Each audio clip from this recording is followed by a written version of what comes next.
पढ़ला दरमा एरियर दरमा देवार लगी आमर दाबी राज्य सरकार पढ़ला दरमा और एरियर पैसा देवार लगी आमर दाबी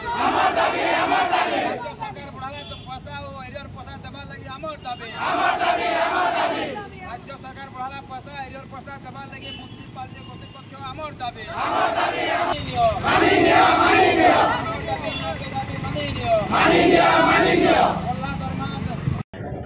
मोर ना गोविंद चंद्र शतपथी पाटनेश्वरी राजमिस्त्री संघ बलांगीर। देखुन आगामी दिन रे सरकार जिन थिले पुराना सरकार थिले से लेबर बांकर सब जिन पैसा बढ़ाईछन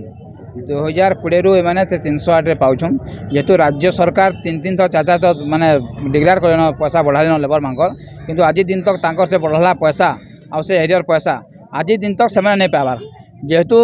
सफाई होचे बलांगीर म्युनिसिपालिटी लेबर मांग नहीं बलांगीर सहर सफाई आज सुंदर दिशुचे तो ये लेबर मांग को आज कहीं लगी एत माने अन्याय करा जाउछे तो जदि से मैंने सका 5 बजे आसिक खटुचन बलांगीर के साफ सुथरा रखुचन तांकर लगे बलांगीर सबुज सुंदर दिशुचे तो जे दुखर कथा निहाती जेनटा राज्य सरकार बढ़ाईचन पैसा से पैसा एरियर पैसा यथाशीघ्र दि जाऊ जदि आगामी दिन में नहीं दि जावा तो 3 दिन महलत म्युनिसिपालिटी कर्तृपक्ष को दि जाऊे यदि 3 दिन भितर जदि पैसा पाउना दिनी आगामी दिन में सबू कर्मचारी जहाँ अच्छा सफाई कर्मचारी समस्ते कार्य बंद करवा लगे बाध्य हेमु देखुन इटा तो आम इथे निहाती गोटे बड़ चंचकता अच्छे जेनटा कि आज से अति दुख सहित आज रास्ता के ओह्लावा लगी पड़े जेहेतु म्युनिसिपालिटी गोटे बलांगीर गोटे सहर है जेनटा कि सफाईर मेन जिनस तो निहाती इथे बहुत दुखर सहित कहवा पड़ुचे जे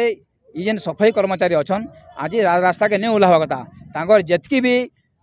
पाउना पाउछन जिते राज्य सरकार डिक्लेयर कले सांगे सांग से पाउना देवा कथा किंतु आज बलांगीर म्युनिसिपालिटी रे 2020 रु जेन राज्य सरकार बढ़ेजन पैसा आज दिन तक से पैसा आ एरियर देवार लगी आम अनुरोध करुँ जदि 3 दिन में दियानी जावा निहाती कार्यबंद आंदोलन इरा आरंभ होगा 15 दिन तले से मैंने जे मैं बहुत ओल्ड डेट पाँच बोल से मो नजर को आसी तो से जो कंपनी सहित ठिका कंपनी सहित आम एग्रीमेंट होती चंदन सिक्यूरिटी सहित ताकू मुझे अलरेडी लिखी से 2टा कंप्लेन करते गोटे है डेरी रे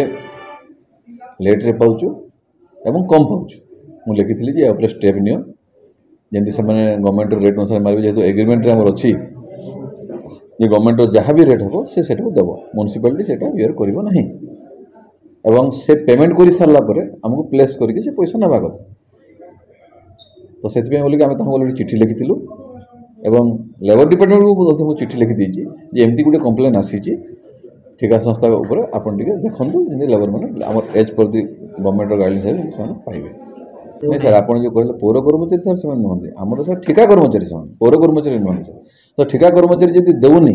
आम दायित्व अच्छी आम स्टेप नहींचु और आगे स्टेप नेबू जदि से न मानवा बोले आम कैनसल कर एज पर दि रूल अनुसार आम एक्शन नेबू।